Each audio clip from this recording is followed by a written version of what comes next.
Nagtungo sa South Korea ang COMELEC para gabayan ang mga Pilipino doon sa bagong paraan ng pagboto online at silipin ang mass production ng vote counting machines para sa 2025 elections. Yan ang ulat ni Luisa Erispe.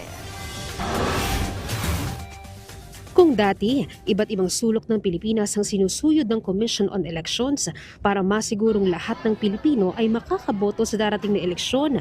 Ngayong Hunyo, dumayo na sa ibang bansa ang COMELEC para palakasin naman ang pagpaparehistro at pagboto ng mga overseas Filipinos. Mula sa Maynila, bumiyahe ang COMELEC papuntang South Korea para magsagawa ng registration. Base kasi sa datos ng komisyon, maraming mga Pinoy abroad ang deactivated o kaya ay direhistrado dahil sa hirap pa rin makaboto. Sa kasalukuyan, mababa pa rin eh.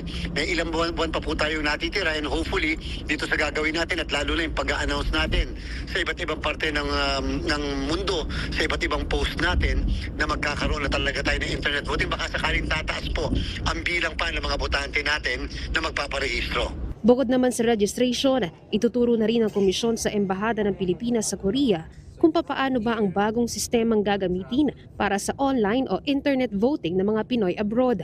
Mahalaga ito dahil ito ang kauna-unahang pagkakataon na imbis na pumunta sa mga embahada o kaya ay magpadala ng mga balota ang COMELEC, online makakaboto na ang mga OFWs. Kahit paano may peace of mind na sila na again sa susunod na eleksyon baka makaboto na ako sa pamamagitan ng cellphone ko, ng laptop ko at saka ng iPad ko.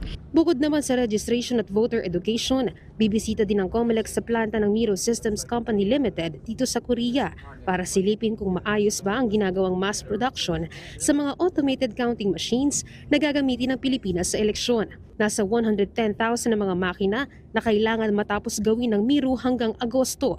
Kaya nais masiguro ng COMELEC wala ni isang makina ang magiging defective o hindi maayos ang customization kumpara sa kalahatan.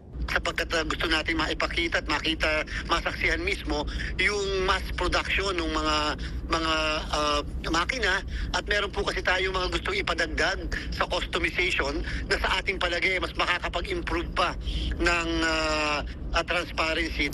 Luisa Erispe para sa Pambansang TV sa Bagong Pilipinas.